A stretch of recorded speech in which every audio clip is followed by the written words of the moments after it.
חושב להתגרש מנרקסיסטית? תחשוב שוב. לפני 2.5 הגיע אליי בחור בן 30 למשרד, שכל חטאו היה שהוא רצה להתגרש. הבעיה היא שהוא לא ידע שהוא מתגרש מנרקסיסטית.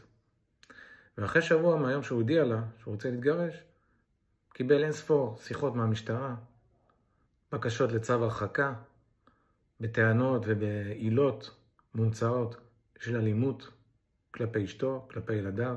אפילו הוזכרה שם תקיפה מינית של אחת הבנות, באופן מזעזע ותמוה. בקיצור, חייו התהפכו ביום אחד.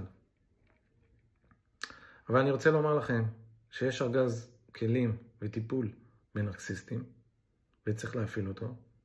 ולשמחתי, היום, אחרי 2.5 כמעט, הצלחנו להדוף את כל התביעות וכל תלונות הסרק שלה, ואף לקבל על זה פיצוי על כל המעשים החמורים, אפילו הפשעים אני קורא להם, שעשתה האישה הזאת, שכל מה שהניע אותה זה נקמה גרידה, מבלי לפחד, מבלי לדאוג מה יקרה לילדים. כי כך מסתבר, הנרקסיסטים אין להם בעצם, אין להם נשמה. הם חלולים, והם לא יכולים להרגיש, לחוש בכאב הזה של אנשים רגילים.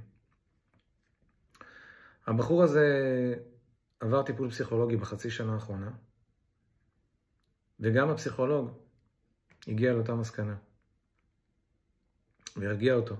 אחרי שהרבה זמן הבחור לא הבין למה האישה הזאת עשתה את זה? מה גרם לה להיות כל כך רעה ולפגוע בי בצורה כזאת קשה? הוא שאל אותו.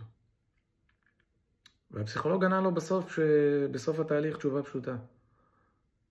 לא עשית שום דבר. בסך הכל ניסית להתגרש מנרקסיסטית.